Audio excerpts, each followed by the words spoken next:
No Jumper, coolest podcast in the world. And I'm sitting down today with a guy who I became a fan of. I got to show love to my guy, Cam Capone. He's been doing some great work out there.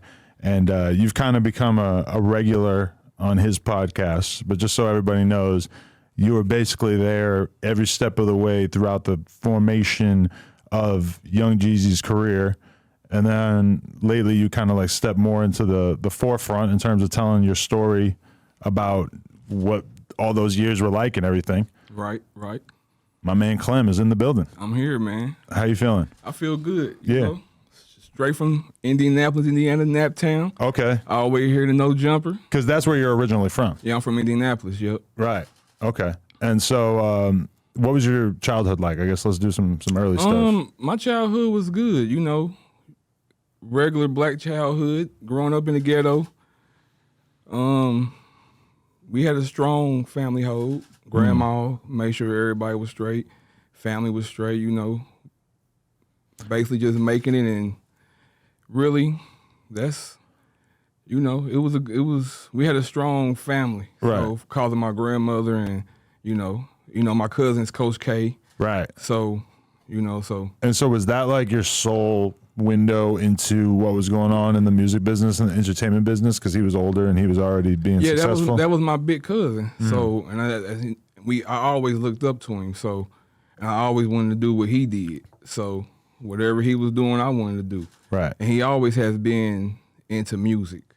Even when he was in Indianapolis, like going to clubs, running clubs, bringing people to clubs, being a promoter for people. Since like as early as you can remember, he was always having success in that regard. Because I noticed the way you talk about him is like kind of on like not like a God type level, but like you don't put him in any of the politics or any of the shit you were involved in. It's like you always kind of had him in this like business genius sort of category. Yeah, where that's my blood. That's my family.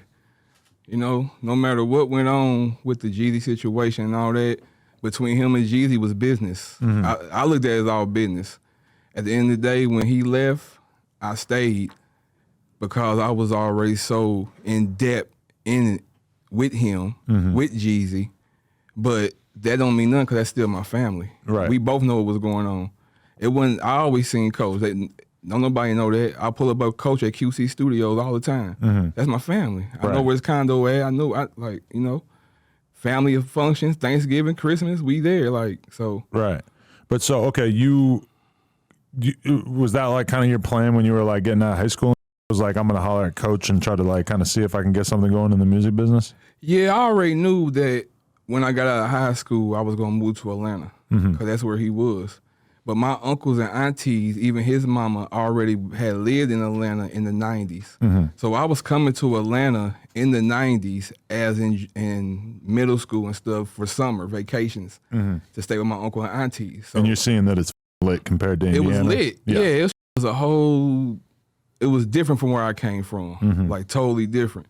So, and I always knew I wanted to go there. And then when Coach left I want to say he left about 96, 95, something like that. When he left, I knew I was going to be there after. You know what I'm saying? Because I knew whatever he was about to go do, he was going to do it. Right.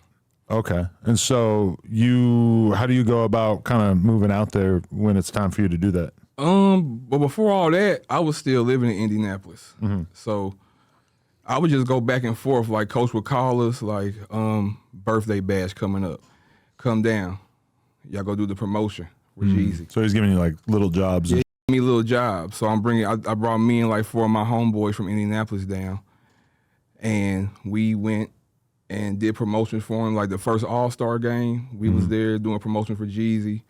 Like, so that's how I even got to know Jeezy, because I started doing promotion for him. Right. And I ended up getting locked up with a pistol in Atlanta doing promotions for him. Right. So, and you just had it on you. Like, did Coach K tell you that you should probably have a gun on you, or is that just how you were moving around at the time? No, where I'm from, it's just like that. Yeah, Indianapolis, where I'm from. You better have a pistol. You know, we an hour and a half from Chicago. Right.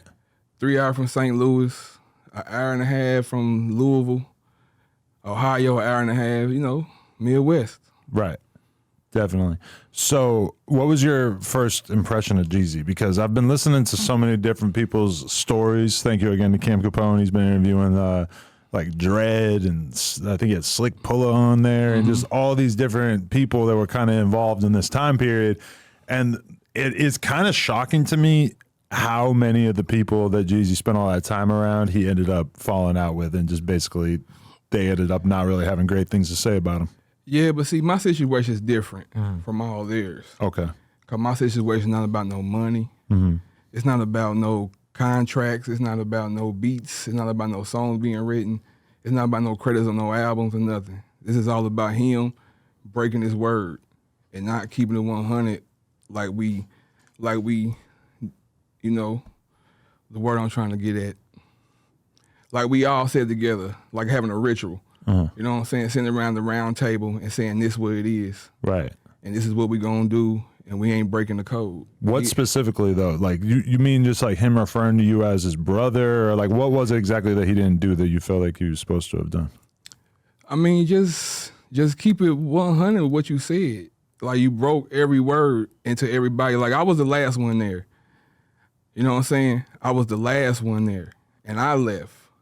And I left because one day we was in Miami, and see if anybody was around, like when he had the 10-year anniversary and all that, I was still with him, but I didn't go to none of that shit because we was already at odds. Really? I was already calculating my steps to get the on, you feel me? And it really wasn't that hard because I was, but my loyalty was with him, you know what I'm saying? Like we did so much together, and the that we did together, I thought that shit was gonna be for life. Like loyalty was nothing. Right. When in my eyes to him now, because I wasn't there for the money.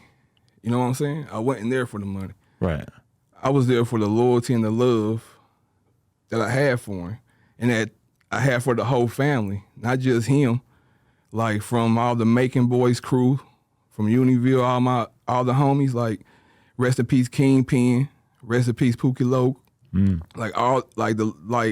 I learned a lot from being with them. Right. And, they members. I'm not a member, but I learned a lot about brotherhood and having love for your brother for real. Right. And not crossing him out. Well, it's kind of crazy because it feels like to him, maybe you were just useful to him in that moment, and he's a celebrity and he's trying to get as far as he can possibly get in his career. But to you, when he's talking about brotherhood and loyalty and stuff like that, you took that very literally, Yeah, because you see these tattoos on me? Yeah, you got CTE all over the place, huh? All over the place, and we got these together. I didn't get these on my own, like, I'm going to go get these. No, me and him got these together. If you look on his arm, he got the same tattoo right here. You know what I'm saying? Like, so, and when we did it, that was it. Like, if this is what we doing, this is what we doing. And it's to death do us part. That's what he said. So that's my whole thing. I'm just bringing to light and letting him remember that you said this shit for life. So I'm gonna make you remember this shit for life. Right. I ain't letting up. And I ain't looking for nothing. I don't want to sit down. I don't want no money. Ain't nothing you can give me. Right. You already broke the code. Ain't no code no more. Right. That's how I look at it. So, but going back to the early days, like, how did you get close to him in the first place? Like, because you doing like the promotion stuff, you could have easily not got close to him, right? Yeah. But real recognize real, man. That's all I can say about that. Like, he knew when he seen me and been around me, he knew I wasn't no flaw. He knew I wasn't no sucker. He knew I was just a real could think for itself. That's why he put me in the position of Jeezy's little brother. You know what I'm saying? That's why he would send me to the bank with $300,000-$400,000 and put in, or go pick up $300,000-$400,000 and bring it to him, or carry a bag that got all this money in it, or have all this jewelry. Like anytime I could have $300,000 in my car, I could have went back to my city. He ain't about to come up there. A lot of people probably would have in that situation. That's all I'm saying, but I wasn't there for that. Definitely. So, okay, but how do you actually become closer to him? Like once you start being around him? I had went back to Indianapolis for a minute, and he had called me, and he was like, "Hey, I'm about to get this music shit. We about to go with this music shit. We out of here." So when you first met him, he was still kind of trying to make it happen. Yeah, when I first met him, they was still in the streets. Yeah, they was still in the streets. Yeah, because you gotta understand, BMF was still out. Right, but people always want to act like Jeezy was not like a real participant in BMF. But see, he wasn't a participant because he was CTE. He wasn't BMF. He was Meech's friend. But CTE had their own street shit going at the time. It was like a separate thing. Yeah, if you watch that interview with BMF Bull, he said it. He said Jeezy always had his CTE shit going on. Right. Because he did. That was him and Meech was just friends. You know what I'm saying? So even the narrative, they be talking about BMF paid for studio time, they paid for this. That's just lies.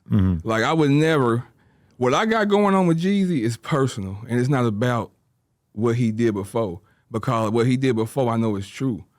I know about the street shit. I seen it with my own eyes. I seen the money in my own eyes. Right. You know what I'm saying? He brought $1 million, him and Kinky B brought $1 million in cash to the Thug Motivation 101 photo shoot.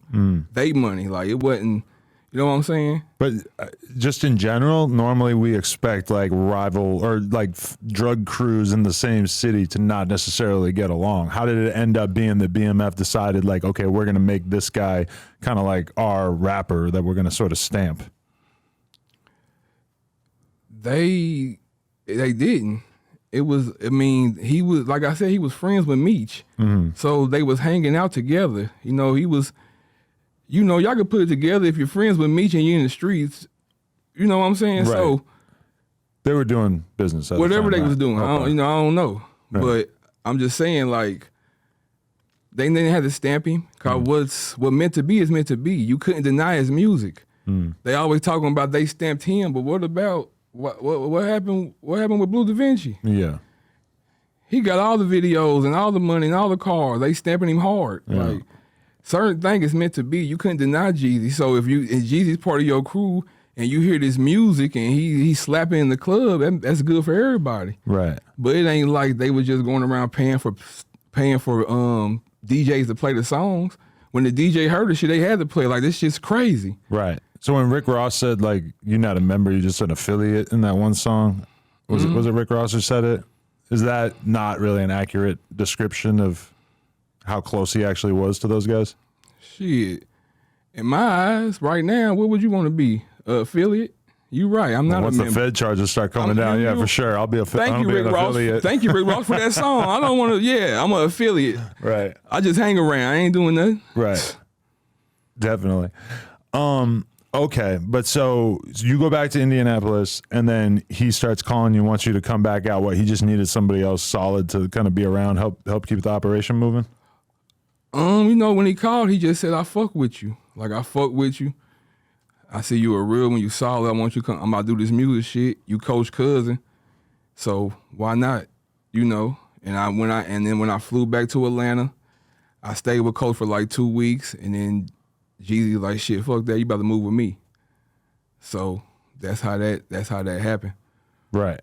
Definitely. So when you get out there though, what kind of stuff is your day-to-day? My day-to-day with Jeezy and just every crazy shit, man. Fucking all night parties, not going to sleep, shopping, like cars, bitches. Like, everything you could think of is like that what was going on. It was he real. partying though? Hell yeah. But like what, just drinking and shit? I mean, everybody was drinking, drinking, smoking weed. Right. Yeah. Okay. Like, if whatever was going on in the club, he was doing it too. They buying bottles, he buying bottles. Like, right. Like, that's why I said I'm not gonna take away from what he did in the streets. He had money. I seen it in my own eyes. I moved him out of apartments, I moved him out of condos, I moved him out of houses, all the shit before rap. Mm-hmm. He was already staying in goddamn like an $8,000 condo behind Fifth Plaza in Atlanta in Buckhead. Right. This is before rap. So you can't I can't take that away from him. You know what I'm saying? Everything he did in the streets and he rap about on his song, that shit, that's for real. Right. Like, that's all it is. So from your perspective, when did it actually really start blowing up? Like, when did it stop feeling like you were kind of struggling and start feeling like, oh shit, we're actually taking off? And what was that like? I I would have to say I never like the struggle was never I never seen the struggle. All I seen was the progress, and every day it was getting better and better and better and better. You gotta understand, I've been there since Streets is Watching, and Come Shop With Me, Double Disc. I was selling that in my city on 34th and Keystone. That was in 2002. So in 2003, Streets is like 2003, 2004. That's when I probably moved there, and that's when Streets is Watching came out. We passed out 500,000 CDs at Birthday Bash. No lie, 500,000 CDs. We bagged them all up ourselves, like everybody. So, and we passed them out, and no lie, later on that night, about 2 hours later, we riding, everybody and their mama's playing the CD. Right. Talking about everybody. It's fucking going crazy. It's crazy that kind of promotion worked at that time. That you could really kind of force your way into the brains of people by just giving out hella CDs, because some percentage of people are just going to start listening to it and shit. Yep. And when you looked at it, you would look at it, you would want to do it. Streets is Watching. God, they got like 20-something songs on here. You know, put this shit in. Nigga like he hard. They put it in. That shit was undeniable. Right.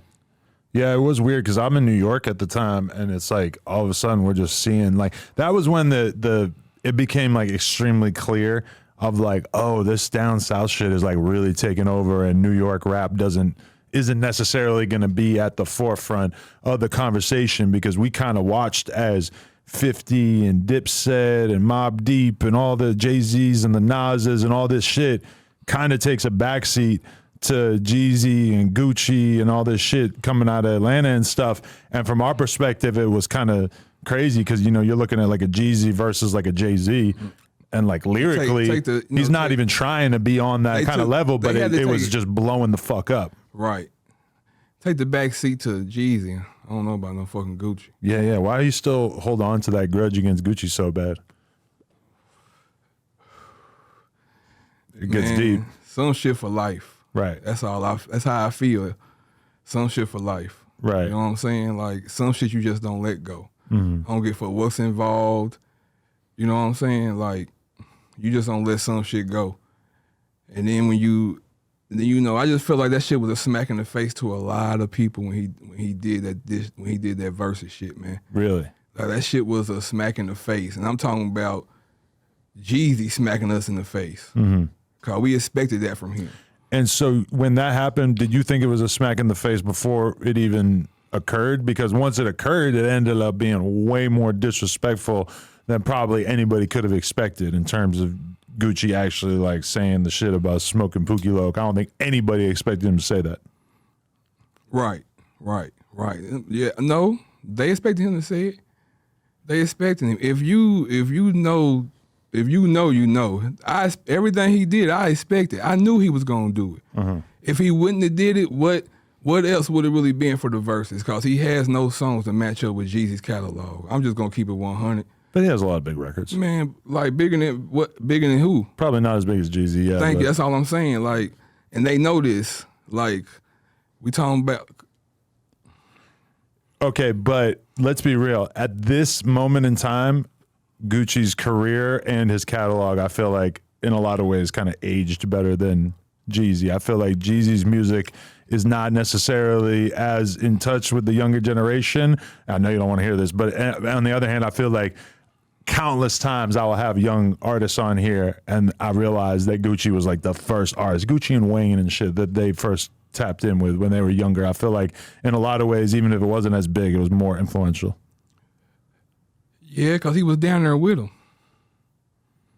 We wasn't down there with him. We on Blueprint 3 tour with Jay-Z. He's down there with him. We up there. So that's why. You know, it's a different level to the game. He was still dragging his feet while we took flight. Right. Jeezy became this like pop star rapper almost. Yeah, so that's where a lot of disconnect came from with the upcomings. You know what I'm saying? And then, okay, but that's another way that you have to compare him. Gucci, has been throughout his career unbelievably good at signing up and coming talent and finding artists before they cracked off. We could list all day of the Thugs and the Migos and the Dolphs and the Scooters and a million motherfuckers who've been very closely connected to him early on. Jeezy, on the other hand, is almost like an ongoing joke that I hear people mention, is that he's kind of the opposite of that, where he never really succeeded at putting anybody on. Yeah, that's true. But I mean, I don't know who really Gucci put on. I really don't pay attention to him. Right. But it's true. Yeah, Jeezy didn't know, he couldn't put nobody on because he didn't know how to. That's all it is. It's hard to even make yourself hot. It's hard to keep yourself hot. So you really, but it was his fault, cause it was his fault, man. It was his fault. He did so much dirty shit and stabbed so many motherfuckers in the back and turned his back on so many people that was there to help him in his career to where we was at a point. You know what I'm saying? So he just, cause he like the USDA, like they came out with no promotion and went gold, right?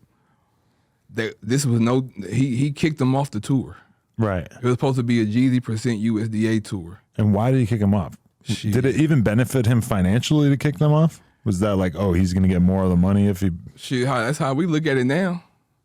Now that everything's unfolded, it was like, he wanted everything for himself.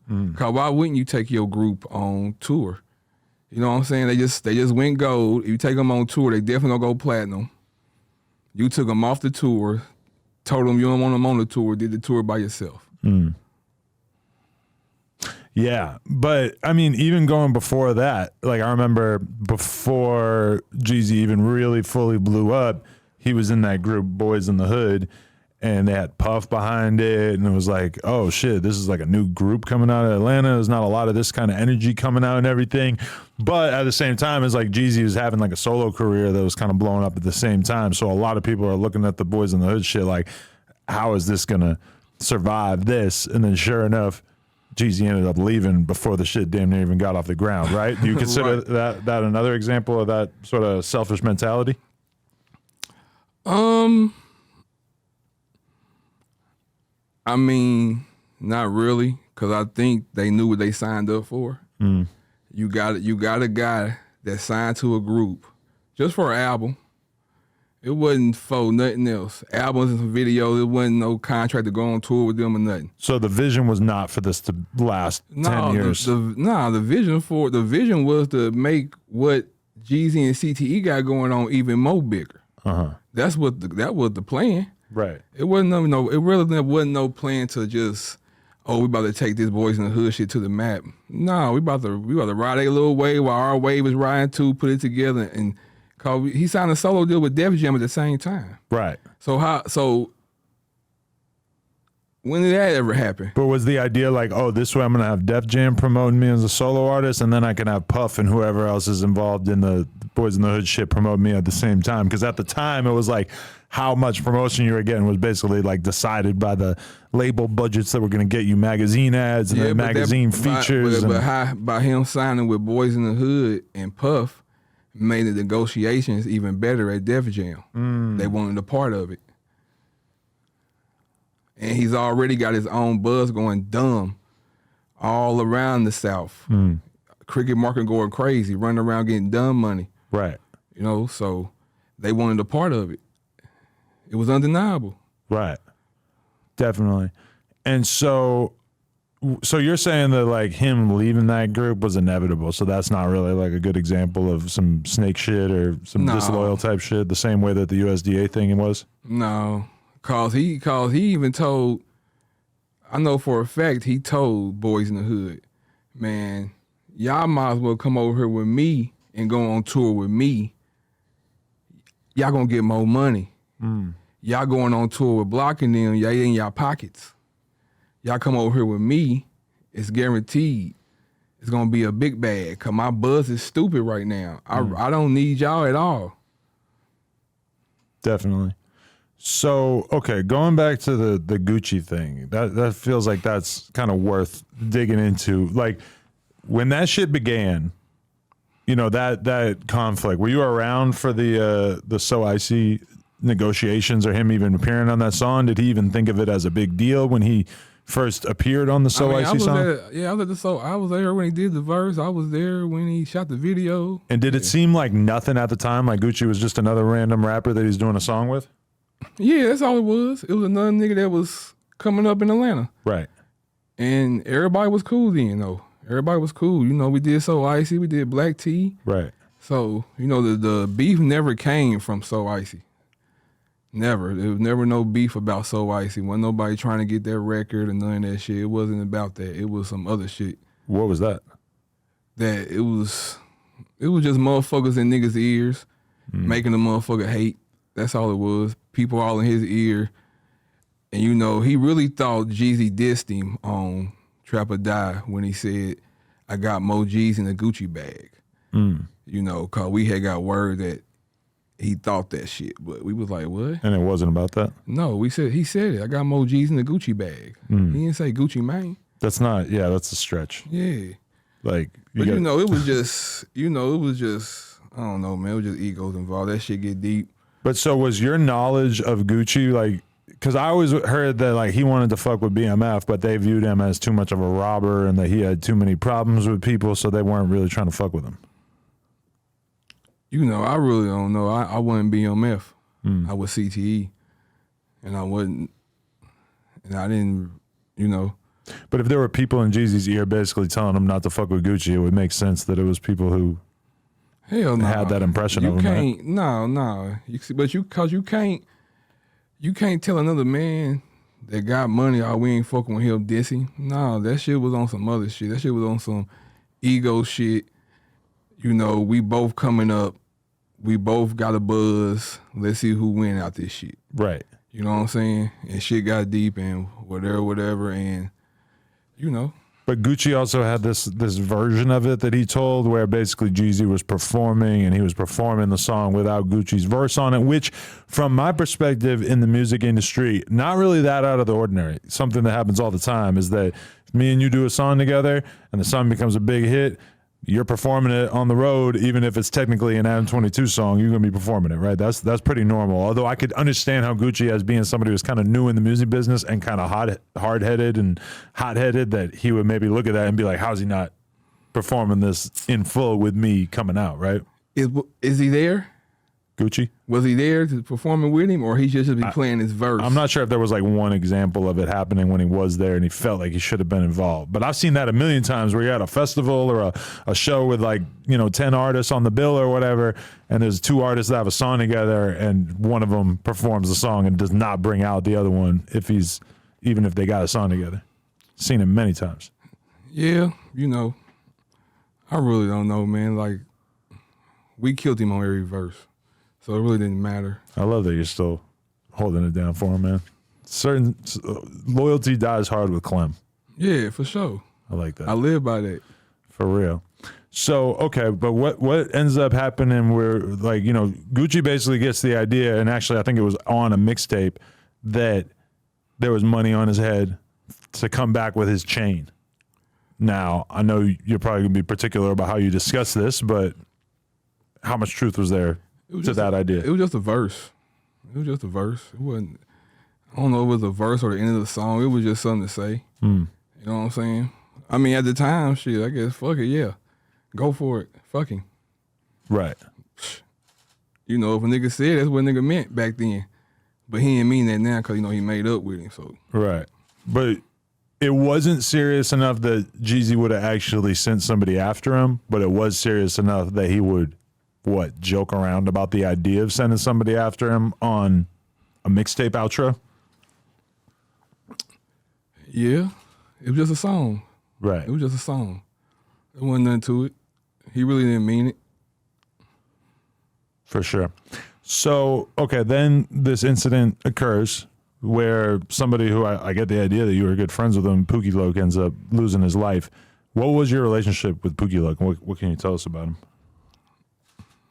Real one, real member. They call him the General. Rest in peace, Pookie Loke. Rest in peace, Kingpin. As far as that go, I don't even know what to say, man. Like, shit. I'm gonna just leave that shit alone. That shit gets real personal and deep. You know. That's why I say with niggas, we never cool. Like, we never cool. Cause I looked at niggas like my family and my brothers, and they held me down like family. So it's only right for me to still hold it down. Was Pookie Loc somebody that Jeezy was like very, very close with, or was it somebody who he just had like a sort of seeing him around type? No, Pookie Loc was a group. They had a group called Locust Lifestyle. Was that early on? Or? Yeah, that was early on. Yeah. Yeah. So that's why they was part of the crew. Right.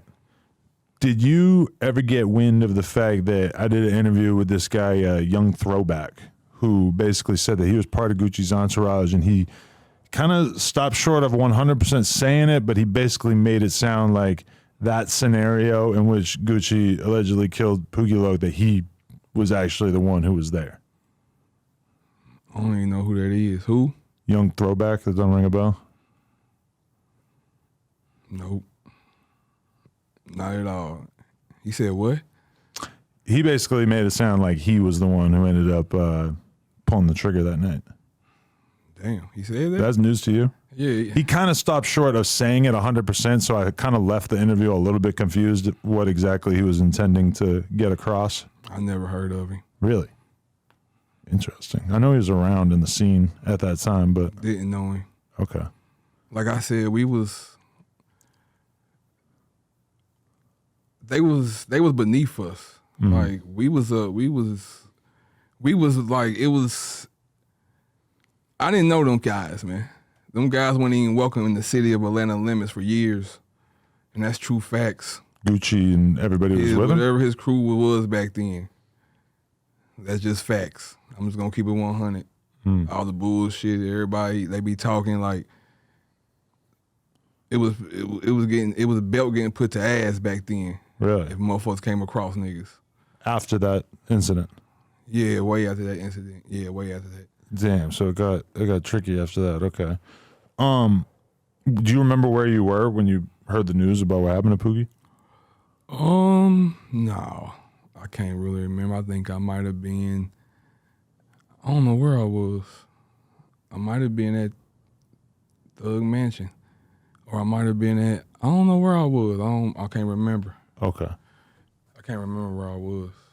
But so you guys must have been pretty conscious of the fact that even as big as Jeezy was on like a commercial level, that there's a lot of, there was a lot of energy in the streets and whatnot, in the more like ground level consumer that was really loving the dissing and the beef side of things. And maybe that stuff doesn't make you pop it on the radio or whatever, but that definitely was like a conversation that was going on. Was that something that was like really upsetting to Jeezy, that Gucci was kind of controlling the narrative about him on a certain level? Yeah, he was controlling the narrative because we was gone so much, and we on the road. We on the road 7 days a week, all month. Like, we on the road, so when we come back in town, they probably dropped a couple of mixtapes, said some shit, and it's back on. You know what I'm saying? And that's when he made that 23, 24 song. Mm-hmm. That was when he chose to finally kind of clap back. Yep, finally. Yep. Because he tried to. It was a lot of like clapping back. It was a few songs out there, motherfucker got on his ass. Right. Like, but we wasn't on that because we had real music coming out. You know what I'm saying? When none of this song was on no albums. That shit was on mixtapes. We wasn't giving that shit no light. Right. Yeah, it's always a tough decision to make, even in like the podcast shit, where it's like if somebody's talking about me, it's like you don't really want to respond to somebody who's significantly smaller than you, because then it's like you're doing promotion for that person. Right. But then on the other hand, but sometimes you gotta get on somebody's ass. Man. Yeah. That's all it is. Sometimes the fans will just lose respect for you if you seem like you're not willing to engage. Yeah, they will. And that's what happened to him. Right. He quit trying to engage. He should have kept with that shit. Fuck that nigga. Yeah. We gonna ride that shit till we done. Like, ain't no love, ain't no making up, ain't no shaking no hands. What kind of shit is that? Right. But I mean, Gucci, to be fair, like there's a few times throughout like rap diss history that stand out to me as like moments where some shit got said that had never really been said before. And like obviously we think of the Chicago dudes and the smoking on their ops and all this kind of shit and dissing dead people and all that kind of shit. But even before that, Gucci kind of like made everybody's jaw drop when he said that shit where he said like, go dig your partner up. I bet he won't say shit. Did that kind of like take it to a whole different level of disrespect where it's like, all right, now we got to really be thinking about responding and whatnot? Yeah, ain't no response. Too real for the internet. It's too real. Once you start talking like that, it's just too real. Ain't no response. You know, just hope you just pray one day you ain't got to run across them people. That's all. Right. And you know you talk like that because you know you ain't got to run across them people, but you never know. One day you might run across them people, have that same energy. Yeah, I guess that's part of why Gucci kind of moves the way he does at this point. It's very presidential vibes whenever he goes out in public, from what I hear. I really don't even pay attention to Coochie, man. So, but you didn't have problems with other people in the group? Like if you had seen OJ the Juice Man, well, I guess they had probably fallen out already by that point. When it's on, it's on. Everybody get it. Really? The whole crew. Ain't no, you get no pass. Oh, that's who, y'all with them? Take this. But did you run into, you had a cool relationship with Walker, right? Is that different? I mean, that shit, like, me and Walker relationship got cool after the fact. Okay. You know what I'm saying? After certain shit had calmed down and shit had, you know, years had passed. Because they fell out by like 2010 anyway. Right. Yeah. But, you know, I just used to see, you know, I used to see Walker out sometimes and, you know, it'd just be like, you know, we just shake up and be like saluting, we keep it moving. It wasn't no like, oh, my homeboy or nothing. Right. You know, you respect y'all, I respect y'all respect us. So for sure. Did you guys ever run into Gucci after that? Like after all that shit happened, was there any kind of seeing each other or anything that didn't really necessarily make big headlines? Yeah, a lot of shit. Really? I still can't make headlines though. I can't keep it dead, brother. Really? I can't keep it dead, Adam. But there's Keefy D level shit going on or what? No, not like that. Nope. It's just petty shit going on. Right. Petty fights. That's all. I mean, the Keefy D shit is because like when you're 30 years after the shit and everybody's dead, then like Keefy D, we're almost lucky to have him because he really kind of broke that whole story down so we knew what happened, you know? Right. So is there a chance that we're going to see a 60-year-old Clem Hell no. saying everything that ever happened? Hell no. No, okay. I'm gonna take some shit to the grave with me. Right. That's just the code, you know what I'm saying? But really it's just personal, Adam. Like it ain't about nothing else. Like it's just personal between me and him. And he know. And he know why. And so what year did you stop fucking with him? Did you officially go your own way? 2016. Okay. So by the time 2020 rolls around and he decides to do the versus battle, you've been gone for a minute at that point? Yeah, I've been gone for a minute. Okay. And did you think that this was something that ever would have happened? I mean, yeah, how he was moving, yeah. You know what I'm saying? How he was moving. You could tell by everything he was trying to do. He was trying to get into another door or another level in life. I don't know what he had planned, you know. He went over there to Korea, found the bitch, was married, and all that type of shit. Right. I don't know what he got going on. Do you believe that she was cheating with Mario Lopez and that's why they got divorced? Hell no. If anything, I believe he was cheating. Shit. Right. I know that man. Mario Lopez of all people. That was. Ain't he married? Mario Lopez? I believe so. Yeah. Yeah. I looked it up yesterday. He's 50. He's 50. He's 50, so he's still in the game. Damn, he 50. Yeah. I mean, he looks might- good for 50. He's stayed in shape all these fucking years, so you don't really look like most 50-year-olds. No, I didn't know he was 50. He has been out for a long ass time. You watched Saved by the Bell when you were a kid? Saved by the Bell. Yeah. Saved by the Bell. How old are you? 42. Shit, you only got a couple years on me, bro. I was a crackhead for Saved by the Bell when I was a kid. That was just the show that he was on when I was like, I don't know, 6 years old or whatever they would watch on TV. Hell no, Saved by the Bell. I know don't about think I that? never caught that one. Never made its way to Indiana. I don't Never know. made its way to the ghetto, I guess. Interesting. Okay. But so, were you watching the versus battle live when it went down?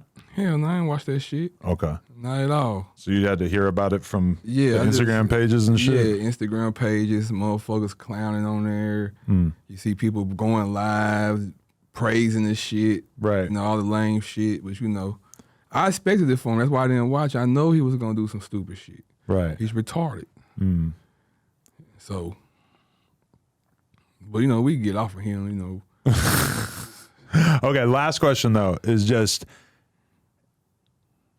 I don't know, like, just how does that feel to, like, see him squashing that beef? And why is it so... If you were still cool with him, do you think that you would be able to be on board with him squashing the beef? Hell no. No, it's If I was just... still on board when that shit probably went and he went down. You know, but he his own man. He choose what he want to do. If I was still around and he was doing that shit, I would have left then. Really? Hell yeah. We ain't squashing no beef. Right. Now, after all the shit we been through, people lost lives, went to jail, motherfucking all type of shit behind that shit, man. Right. So for you to go do that, like I said, it was a smack in the face to everybody. You know what I'm saying? It's a lot of people, man. Right. A lot of day ones, like for real. That shit should never happen, and that's why it happened. You know, he looked over there, he seen the crew Jeezy had with him, bunch of bitch ass niggas probably. Work my move. He felt no threat. Tell you one thing, if them day ones would have been in that versus, matter of fact, probably wouldn't even been no versus. Right. I'm just gonna be honest. Interesting. It was a crazy image, though, because you seen, like, QCP, and I don't know if Coach K was there, but, like, Gucci's just, like, with all these, like, big-time Atlanta music icons, and it kind of felt... And even, oh, man, I remember people getting on Jeezy's ass about the clothes, because he was just wearing, like, a basketball jersey, and Gucci had all the designer shit on. I don't know who dressing him now. Did you see him at the BET Awards? I don't think so. He had on the short set, jumper set. Oh, okay, yeah. Man, I don't know who dressing that man. I think he had on some steel-toe boots or some shit. Hey, man, I don't know, bro. Wow. That's tough. I guess he didn't think that people were going to be judging, like, outfit versus outfit, but it's Man, 2023. You supposed to be fucking young Jeezy, man. Yeah.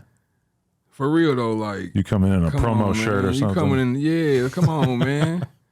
I don't know if he trying to save money, what he trying to do, but shit. Fucking up a legacy. Right. Damn. Okay.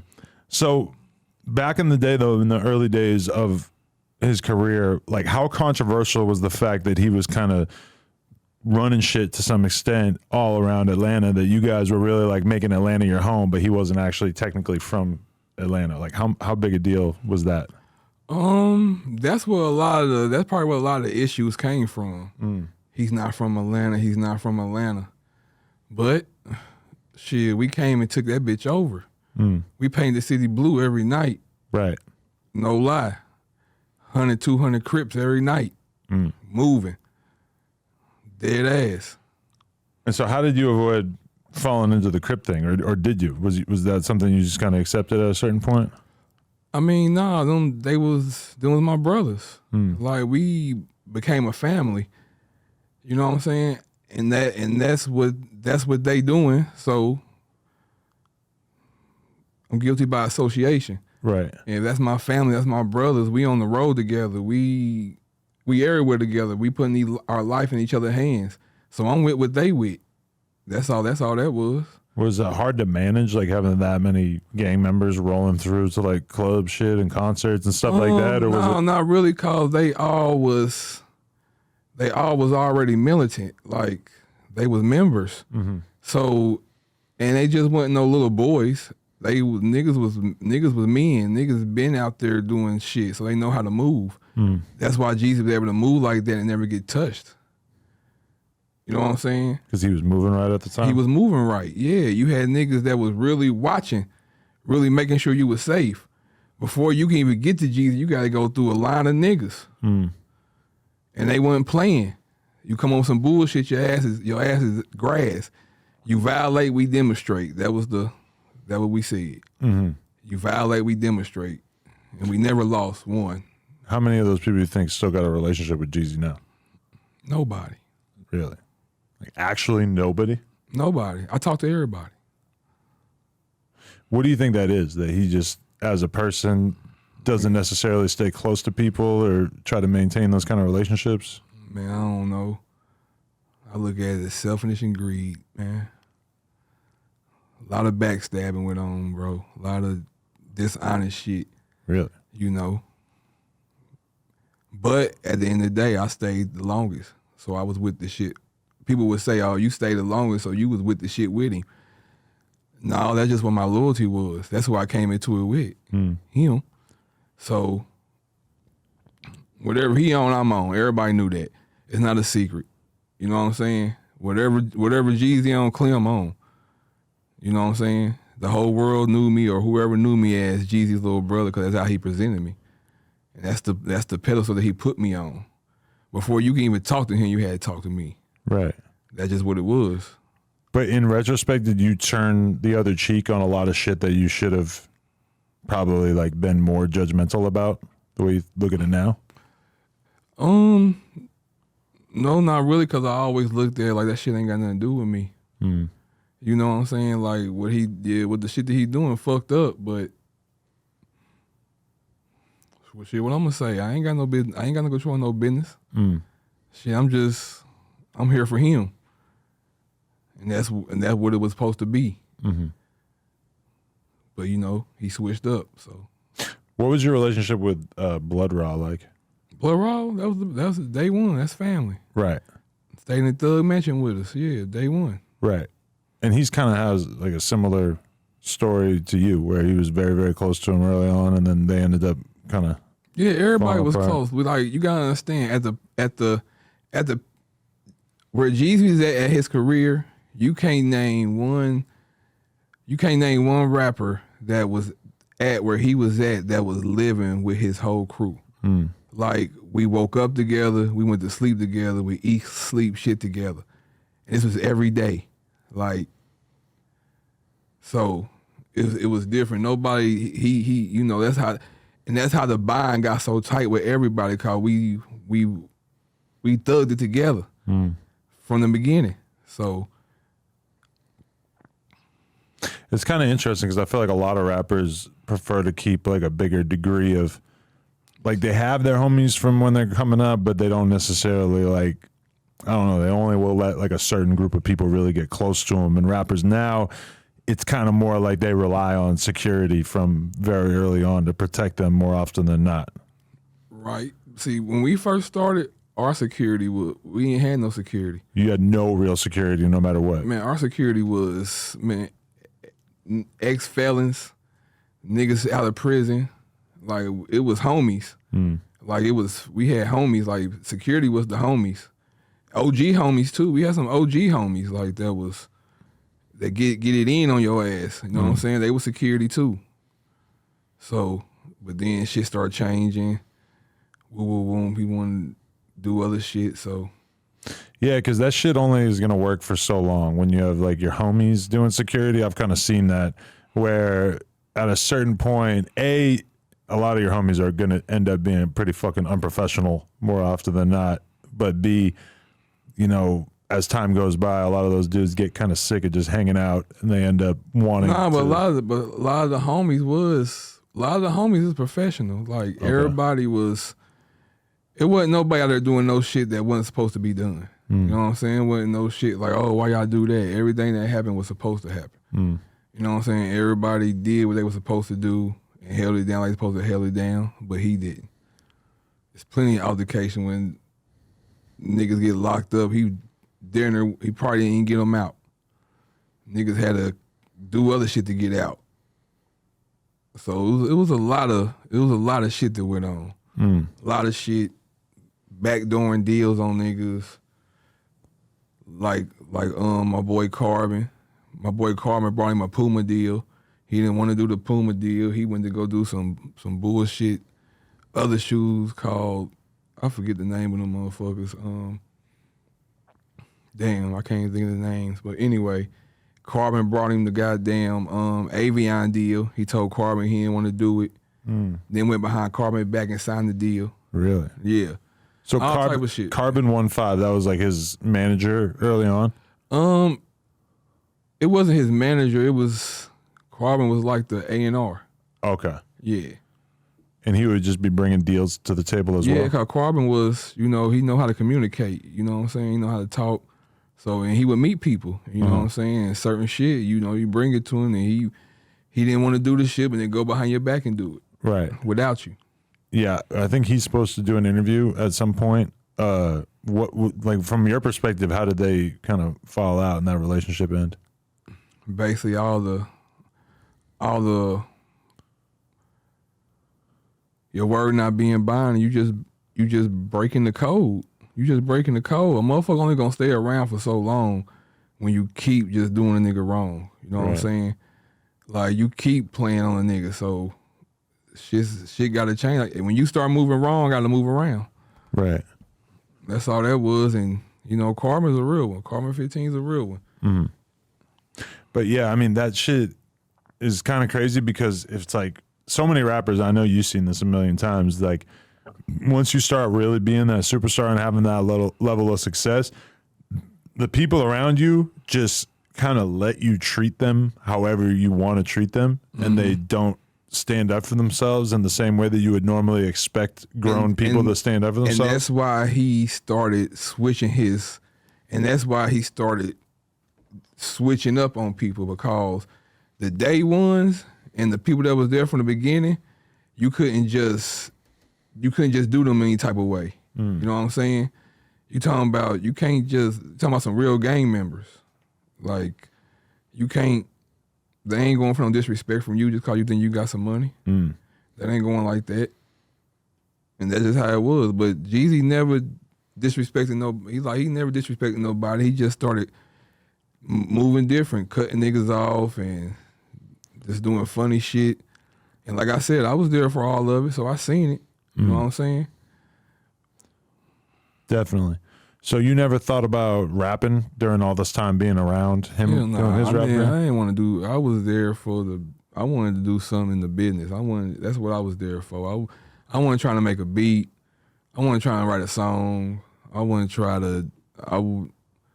I was there basically with him. Right. Cause that was the plan. Right. Stick with me through the good, the bad, and the ugly, little bro. We good. And did you always think that he was going to end up giving you like a bigger or better opportunity, and then it just kind of never came?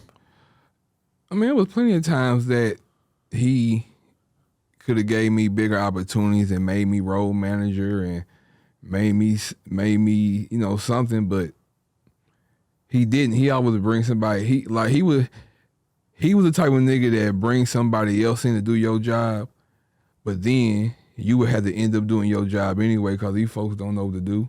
You know what I'm saying? Like he used to always try to bring in a personal assistant to do something or something like that, but you bringing somebody in that don't know what to do, and you automatically calling on me to come and do it because I know what to do. Right. With no hesitation. What you need? Boom, boom, done. Let's move. Definitely. Okay, so one of the craziest beefs that sort of underlines that whole time period was the Rick Ross thing. Like, from your perspective, when did that officially become a real concern? It was never a concern. Not in my eyes. Not in my eyes, because I didn't feel Rick Ross was no threat. Like, they wasn't no threat. Like, the way we moved, man, then nobody want to fuck with us. Right. If Rick Ross really got a pass, cause Jeezy really had security with him when they ran into each other. If it had been anybody else around there, that shit probably would have went so the other way. It would just wouldn't been no fake jewelry being snatched. It would have been motherfuckers probably going to the hospital. Right. When that was happening inside there, they was outside getting on gunplay at the same time that shit was happening in there. Right, but just to go from the beginning, did this all really crack off just because Rick Ross rapped? I think it was egos. But it was the BMF beat that kind of really sparked shit, right? It could be that. I think it was. You know what? I give it that. Okay. Because at the time he did that. Yeah, I give it that because at the time he did that, Jeezy and Meechie's at odds. So, yeah, so he came with that. But so you think Rick Ross was kind of trolling and trying to provoke the situation, though?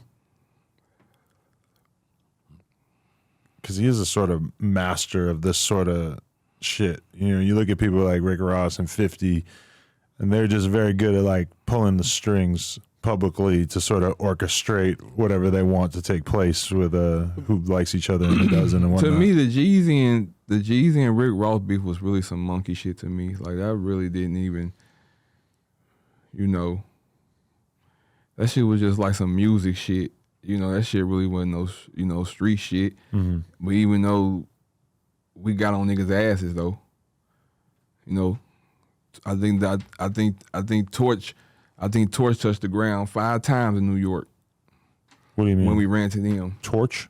Yeah, that used to be signed to NLG. Oh, okay. You know, that was back then when they was all signed to him. Gunplay, Torch, when they was doing that. Meek Mill and them weren't even signed to him yet. Right, it was before that era. Yeah. That is kind of wild to think there was that whole era. Look how that's Rick Ross had me listening to Wale and Meek Mill and shit, and I thought that shit was so hard. We was Rick Ross fans. Right. Like that shit was. That's why I said that music shit crazy, cause we was listening to all that shit, man. Riding all day listening to Ross. Right. Shit was hard. Still to this day. I mean, yeah, like, I listen to Ross now. Yeah. Right, but like, you know, even like the craziest beef of like modern times, the last couple of years in terms of rappers is like the NBA YoungBoy, Lil Durk, King Von thing. And there's mad footage of King Von and Lil Durk fucking with YoungBoy and listening to Quando Rondo and stuff, even though it ended up being the Quando Rondo's homies, the one who killed King Von and shit. And it's just weird with Instagram stories and shit to be able to go look at shit and be like, whoa, they were like real fans of this shit like 6 months before people started getting killed over the problems. Right. Yeah. I only listen to Dirk. Really? I listen to Dirk. That's the only one I listen to from Chicago. Him and Vine. Mm-hmm. Anybody else? Like who do you listen to in terms of the younger artists these days? Or is hip hop feel kind of dry to you at this point? It's hard not to have that feeling as you get older. I listen to a few people from my city. You know what I'm saying? I listen to a lot of people from. I got a lot of Cali. I like a lot of Cali music. Okay. Savvy Third. Oh wow, man. I love Savvy Third shit. Shout out Savvy. You know, I always gonna love my boy 211 shit. Mm-hmm. And shit, I fuck with a lot of Cali. Mozzie. Shout out Mozzie. I fuck with Mozzie. I fuck with Lavish D too. Okay. I fuck with the Sack. You find yourself watching the documentaries about them too and shit? Yeah, I be all on YouTube watching that shit. Shit be funny. That shit be real funny. Right. Yeah, that shit been quiet for a few years now though. It's like the younger generation hasn't been making as much noise up in that NorCal scene and shit. Right. Yeah, I fuck with that Cali music. Right. Okay, but so just to put it in perspective though, because it's like we don't really have that many like hip hop award shows where like it just seems like people are probably kind of scared to put that many people in the same room like that. Hip hop has changed. You can't put a bunch of fools in one room that been talking about killing each other and stepping on graves, and you can't appetite for destruction. Right. But did it occur to you guys before that BET Awards, like, oh, this is going to be a fucking tinderbox where this could turn into anything and we need to be super, super on point? Like, was that the vibe? No. That shit, no. That was always the vibe. Wherever we moved, we was always on point. Mm-hmm. Always. That was just a part of moving. That's. But nah, the BET Awards, nah, it wasn't. That shit was unexpected. That shit shouldn't have happened. I'm just gonna put it like that. That shit shouldn't have happened. It was really some monkey shit, and that's why I'm glad it didn't escalate to what it really could escalate it to. Right. So. But you said that it only happened because Jeezy tried to just go to the bathroom on some regular shit and just ended up running into everybody? Yeah, he went to the bathroom because, he was sitting up front. We was all in the back. The crew was in the back, so I guess he wanted to go to the bathroom, but most of the security was over to the side anyway. Uh-huh. So they ended up going to the back, going to the bathroom, and they said they ran into the nigga. And then we got word, and we was like, what? And, But then after that, it wasn't nothing. So that it actually ended after that? Like, Yeah, that Rick Ross beef ended before it started. right. That shit was over with. How did, but We probably was at Rick Ross' house for a party months later, I think. really? Yeah. So the actual fight takes place, and then It wasn't even no fight. It was just, I think some words were said. Rick Ross got too close, and security pushed him back and ended up grabbing his chains off. oh, okay. And that was it. It was over. Yeah, because that Dread dude, I seen the clip of him talking about taking the chains off his neck. Like, Yeah, Dread, my man Dread. it was crazy because the way he's describing it is like, it sounded like him taking the chains off his neck was like very unnecessary in that moment. Like he should have been just stopping the fight or trying to pull somebody off, but then instead he just like relieved him of his jewelry. Like when he's telling the story, it just sounds like a wild thing to do in that moment. I think Dread was thinking about some money. Yeah. What can I get for this jewelry? Oh, really?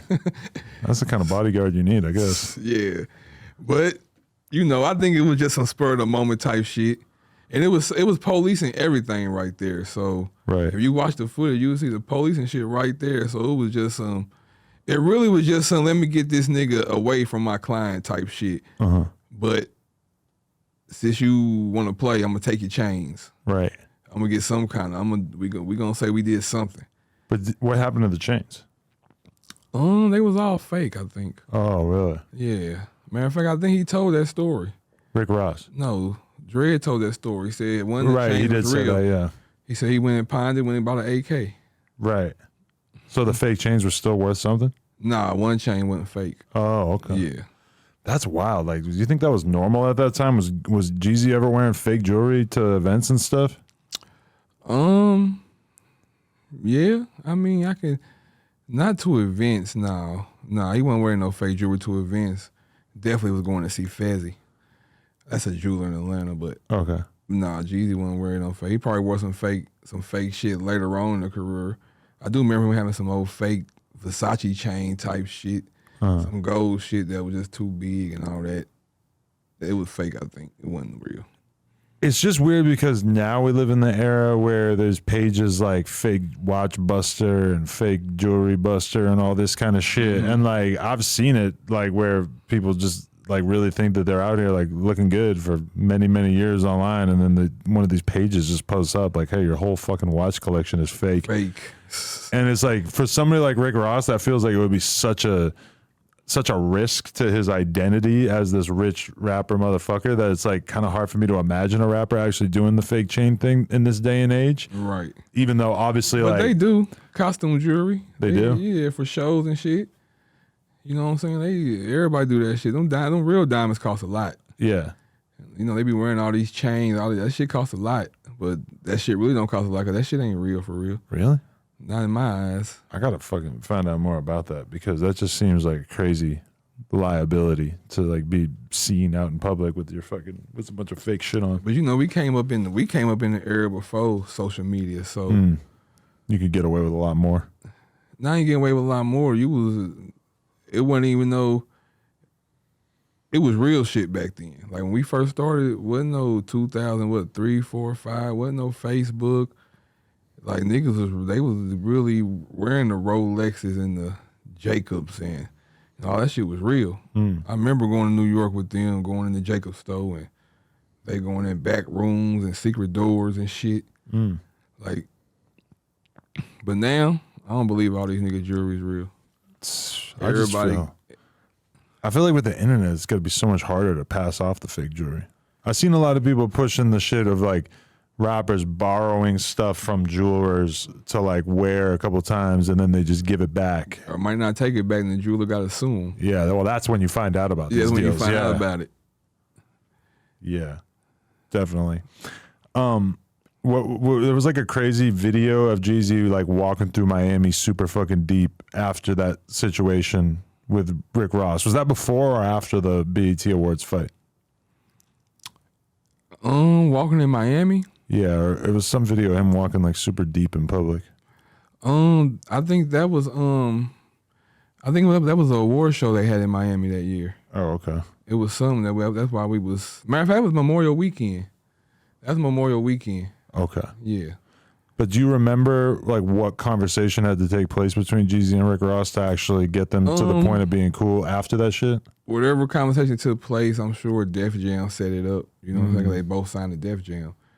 But like I said, that Rick Ross beef really wasn't nothing. It was just some ego shit, and that shit got squashed so quick. It really wasn't nothing. Back to friends. Okay.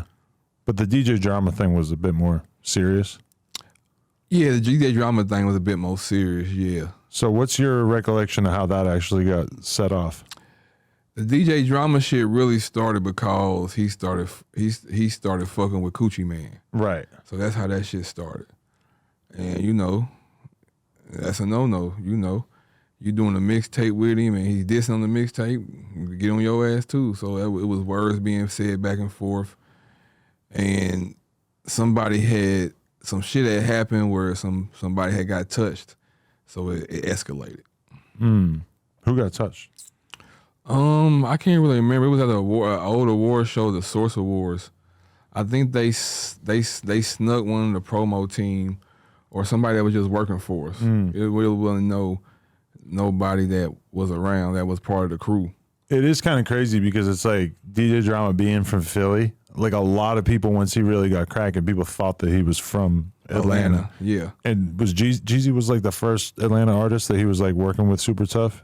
No, I think before us, I think he already had like a T.I. Gangsta Grills. Oh yeah, good point. That was going crazy at the time too. Yeah, so he was already had Gangsta Grills going on. It's just that when we came, that music is undeniable. It was undeniable. And we took that shit crazy. Right. Definitely. And do you think it was just an issue of like communication where if DJ Drama and Jeezy had stayed more on the same page throughout all that shit that it would have been smoother, but they just kind of lost communication? Or you think DJ Drama was acting a little big-headed for not really wanting to fuck with Jeezy because he's starting to feel like Jeezy's kind of cooling off music or in terms of how hot he was at the time? Yeah, but you know, Drama was saying shit on the mixtapes too. You know, he was saying little words, talking his little shit. So it all played a role. You know what I'm saying? So it was looking like, so you allied with him. Okay, we on your ass too. That's all it was. Right. And then once somebody got touched, it was up from there. Right.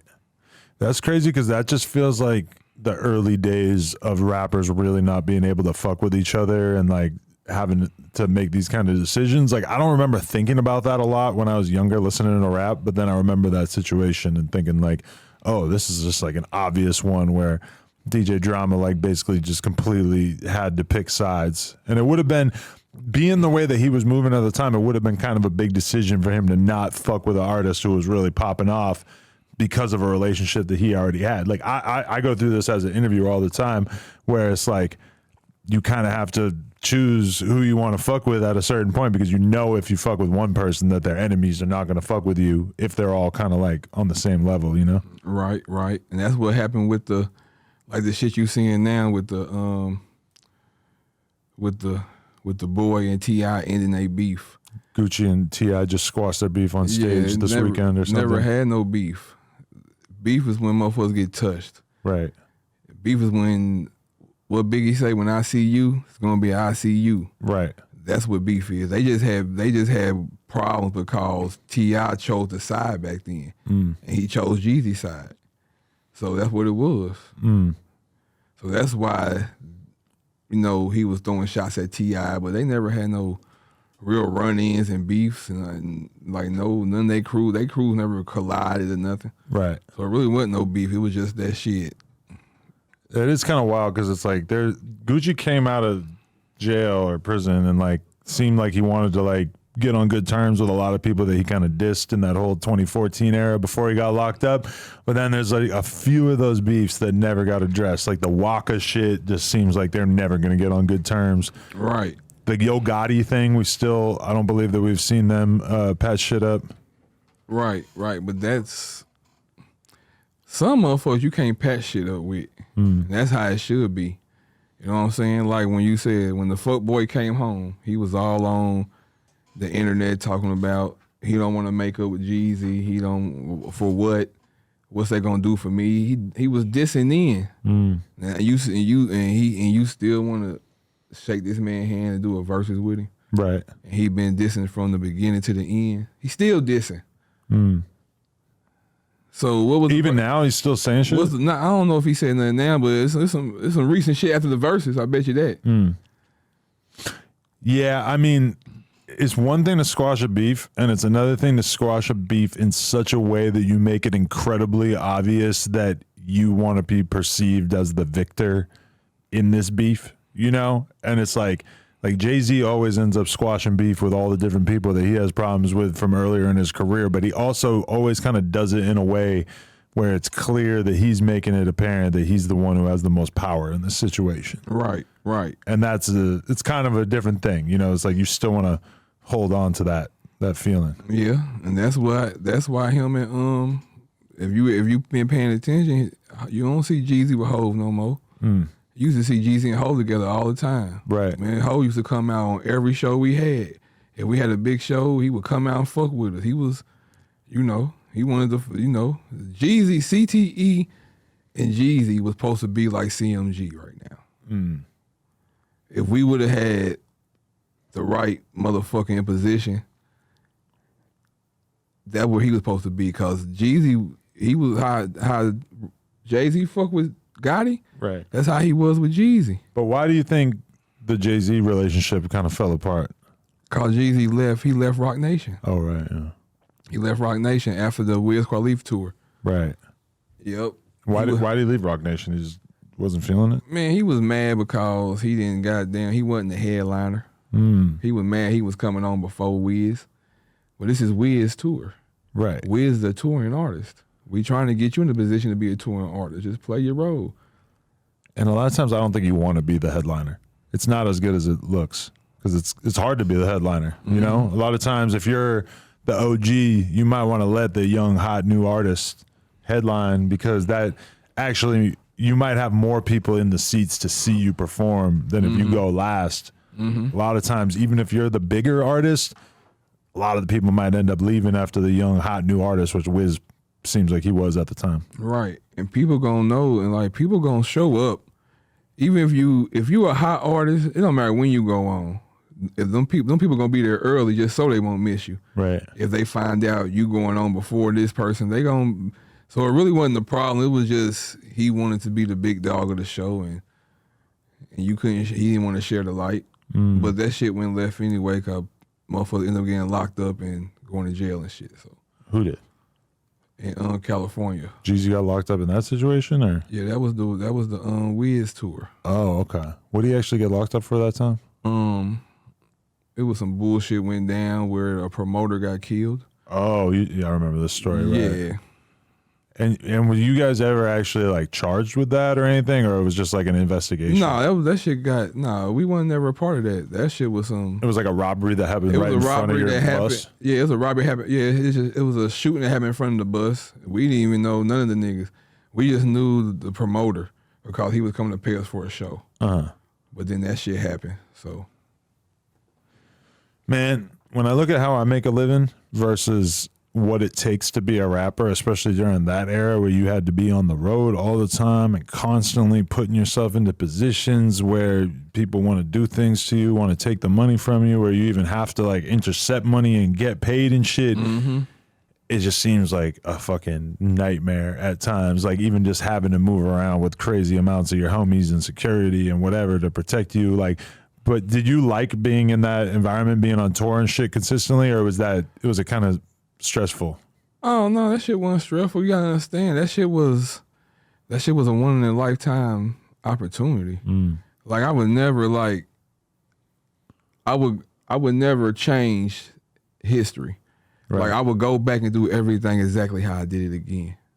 Like knowing the outcome, I would still do it. Right. Cause at the end of the day, like we ain't like it was the best times of a lot of our lives.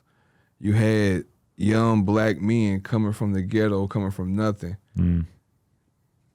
living in $1 million houses, driving $1 million cars, everything at your fingertips that you want at any time. So for me and all the homies, that shit was some of the best times of our life. We still talk about it. That's why I'm on here with you, cause telling my story. That's all. Right.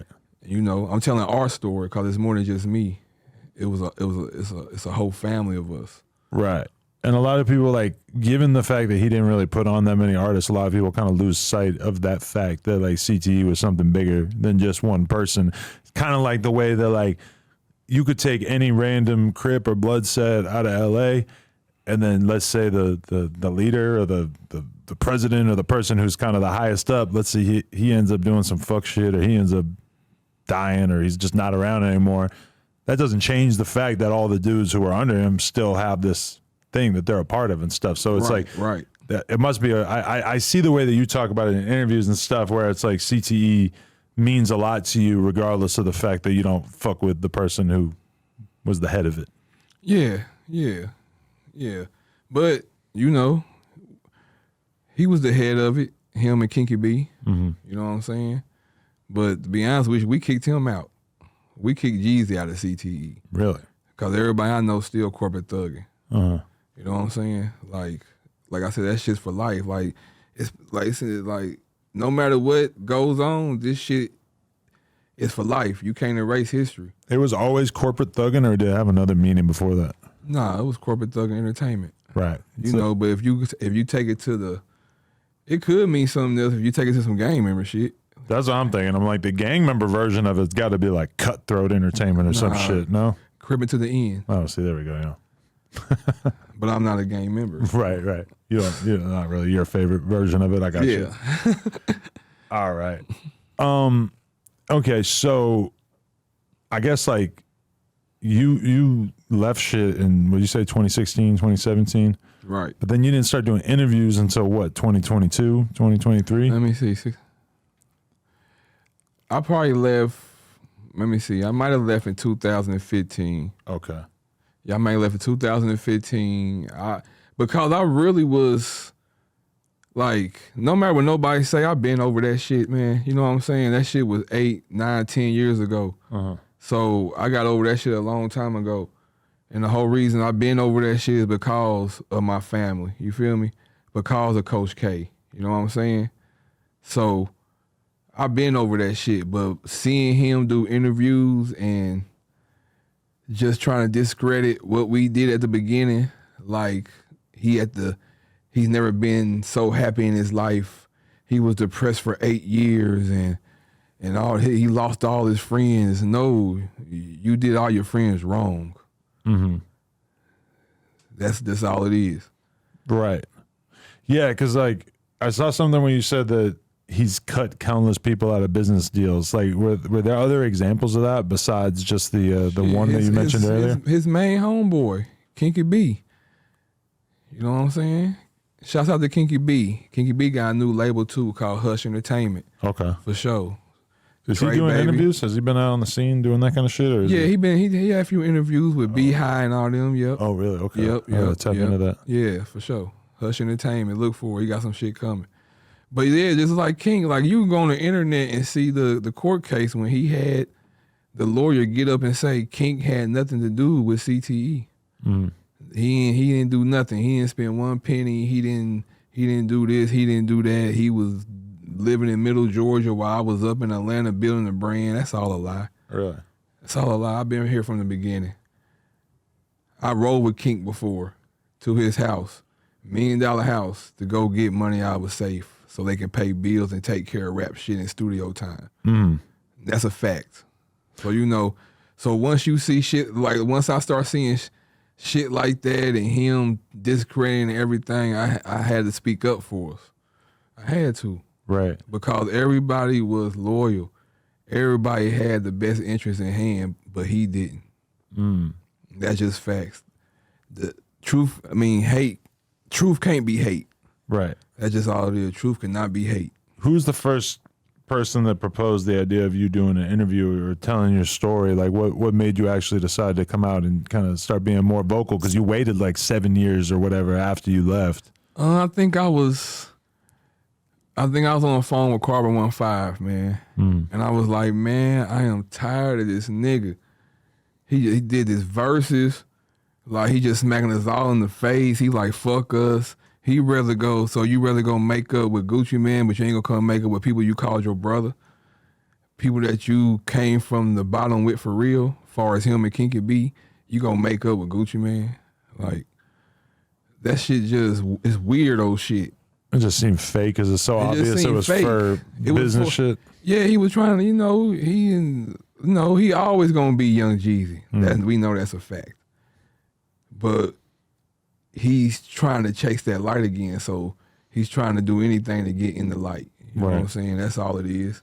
And did he completely stop saying CTE at a certain point? Yeah, he don't say CT no more. So you keep track of it? Like you would notice if he was still saying it? Yeah, I would notice. Yeah, Right. I keep track of shit. I watch all his bullshit just so I can know what's going on, because I know he gonna have some bullshit to say.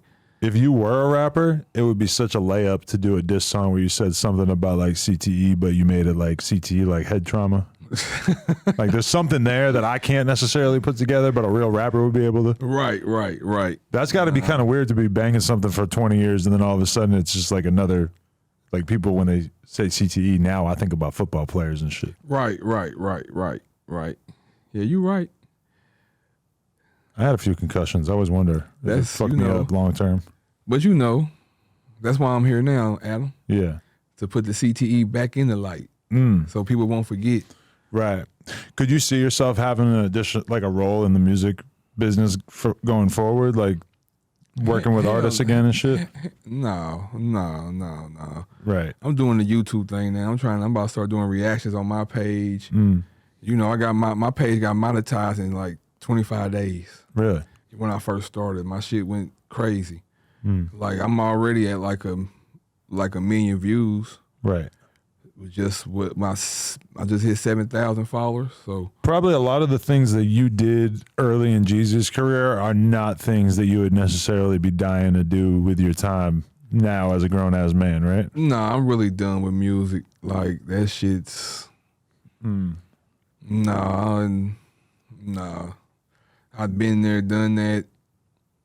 On to the next. Like, what's it like looking at Coach K and seeing them selling their company for $400 million and some shit like that nobody would have thought was possible back when they started doing that shit? Shit, I'm proud of it. Congratulations. It's my family. It's my first cousin. I'm happy. You know what I'm saying? Like everything. Like he defeated the odds. You know what I'm saying? Cause even when him and Jeezy fell out, like he kept pushing. He kept going. He knew what he had. He knew he had a talent. He knew he could put shit together and make shit happen. He kept going, did it, and look at him now. He richer than Jeezy. Yeah, no, that's been fucking crazy to see. Now you got somebody like Scooter Braun, who's like this music industry fucking legend, and he's the guy who's ultimately making the decision for QC. Like, I'm not sure exactly how that ends up working in the long run. Right. Like, what Scooter. him and like, what did Coach K and P, like, what does their role become in the long term? I'm not 100% sure. It's going to be very interesting to see what QC looks like a few years from now. Right. Scooter and Coach been friends for a long time. Oh, really? A long time. Back in the Jeezy days. Yeah, I remember Scooter. Right. Interesting. It's also interesting that we're not talking about young Scooter. We're talking about a different Scooter. Who you talking about? No, I'm sorry, Scooter Braun, but like it sounds like we're talking about Scooter. Oh, okay. We are talking about Scooter from Justin Bieber. Now right? there's two Scooters now. Okay, sorry. So I remember at one point he had this 8732 clothing line, right? And it was like really big at one point. I guess it was doing extremely well, and it was like outselling Sean John and Rockaware. Yeah, we was like when he dropped 8732. Right. We was what's the word I'm looking for? We was #1 urban clothing line in the world for like 3 to 4 years straight. Right. I'm talking about we was at the Magic Show all the time, premiering new shit, and the shit was selling out. Like shit was selling out. It was that 8732, that USDA, that shit was it. But he fucked that up. Why did he fuck that up? Like, it should be pretty easy to just keep it going. I really think he fucked it up because he went and did the deal by himself, I guess. Like, cause when it first came out, that at the end when everything fucked up, it came out that he didn't have the right percentage in the company.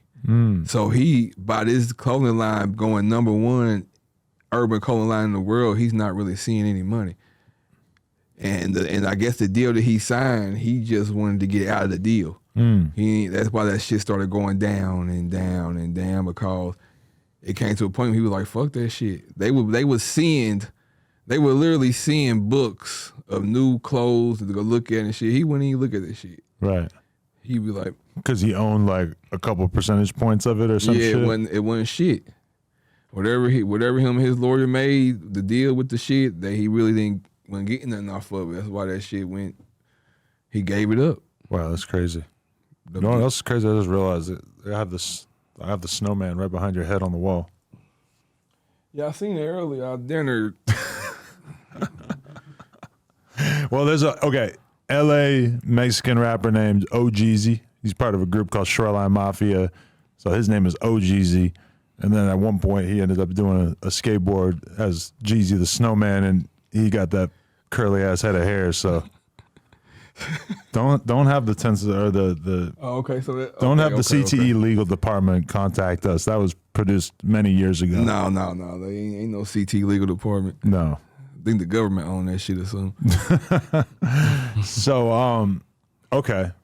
Yeah, like, has there been any kind of contact or any sort of communication since you started being more public? Did you have anybody who's like a mutual friend sort of reach out and say like, Jeezy feels this way about you putting all this shit from the past on blast? Man, for one, nobody better not call me talking about something that Jeezy said. I'm gonna get them the business and they're gonna go back and tell him. Really? Man, everybody, I don't fuck with nobody that fuck with him.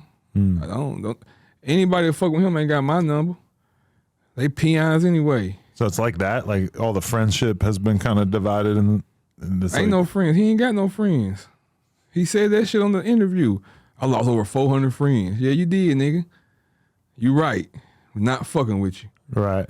But you don't think he takes any kind of accountability for that? Like he looks at them as like they're snakes? No.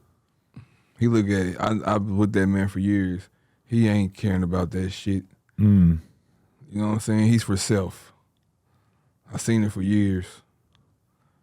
You know what I'm saying? I was just blind by love and loyalty. Right. But I woke up. I started reading the same books he was reading. You know, they fuck with you when you're stupid. But I wasn't stupid. But like I said, the love and loyalty had me stupid. Right. Like, that's all I knew. You know, that's all I wanted to do since I was a kid, watching MTV Raps and all that shit, Rap City, seeing crews together, watching Master P and them and the whole No Limit, watching fucking Cash Money, watching motherfucking Wu-Tang Clan and them, watching whoever. Like, I always wanted to be a part of that shit, and I was. I got there, so I don't regret nothing. And didn't end up being as dope as you thought it would have been, or what it should have been? No, it was everything it should have been. It was everything it was.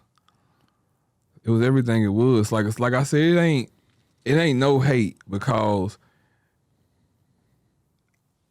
he called me his little brother, right? I lived with him for years. So how he ate, I ate. How he dressed, I dressed. How he drove, I drove. How I was there. So it's not no hate. So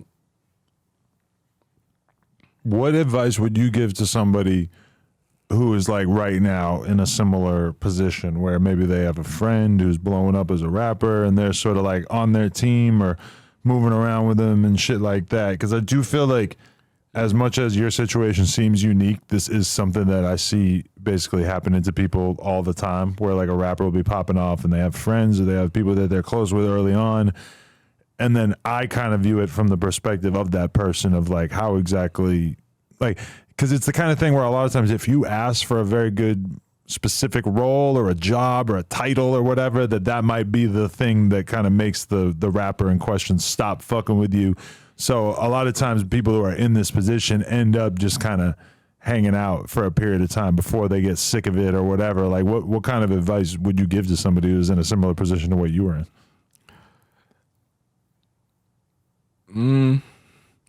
Just stay yourself.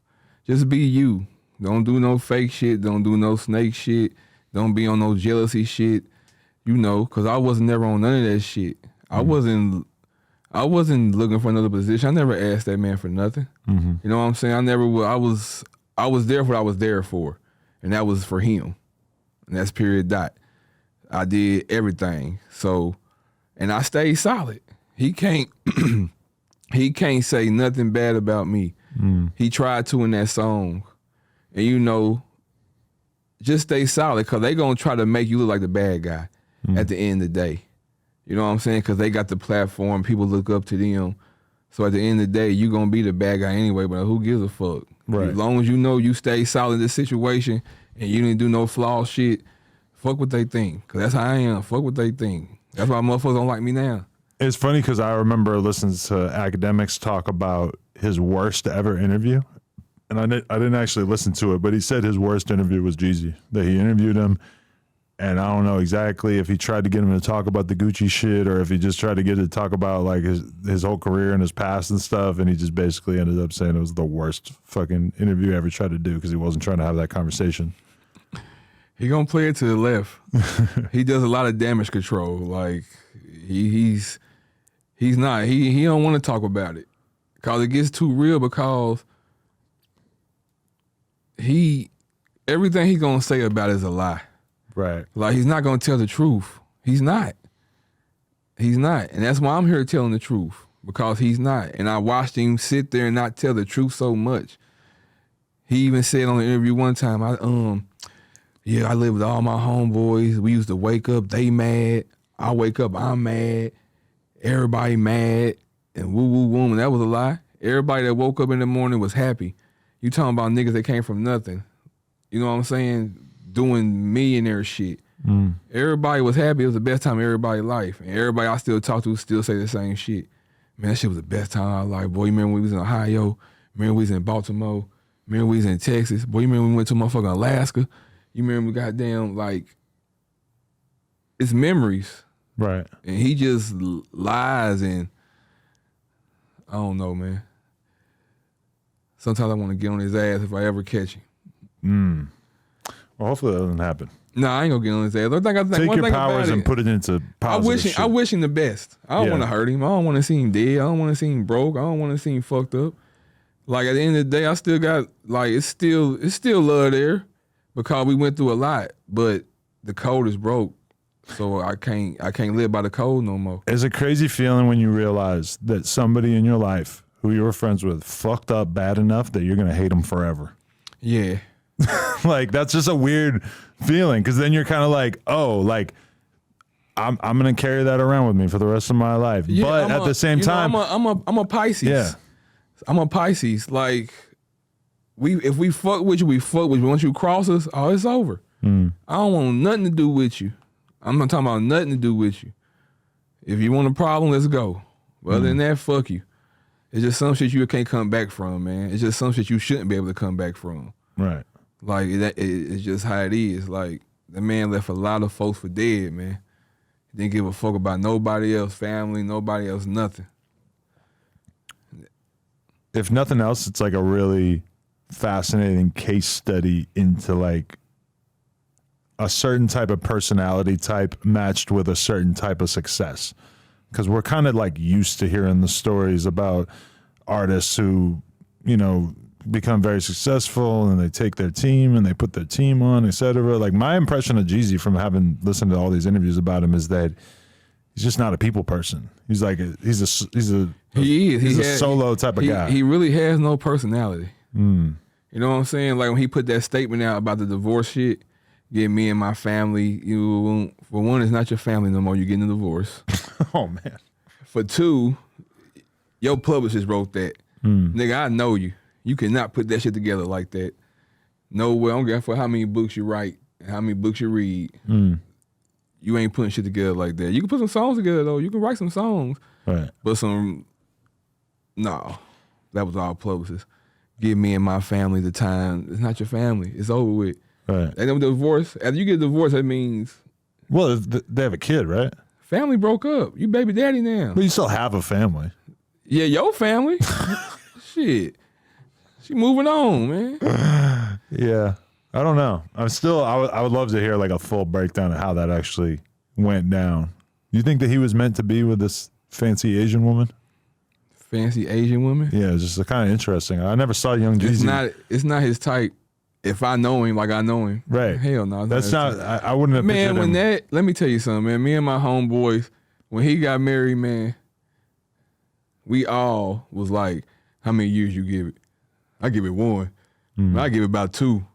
Like, not even on some hating shit, just like. I don't hate no shit. Like, for prediction. real, like, we know you. Like we know you. You married her because you thought you was going to get into some different doors. You thought you was going to get, But no.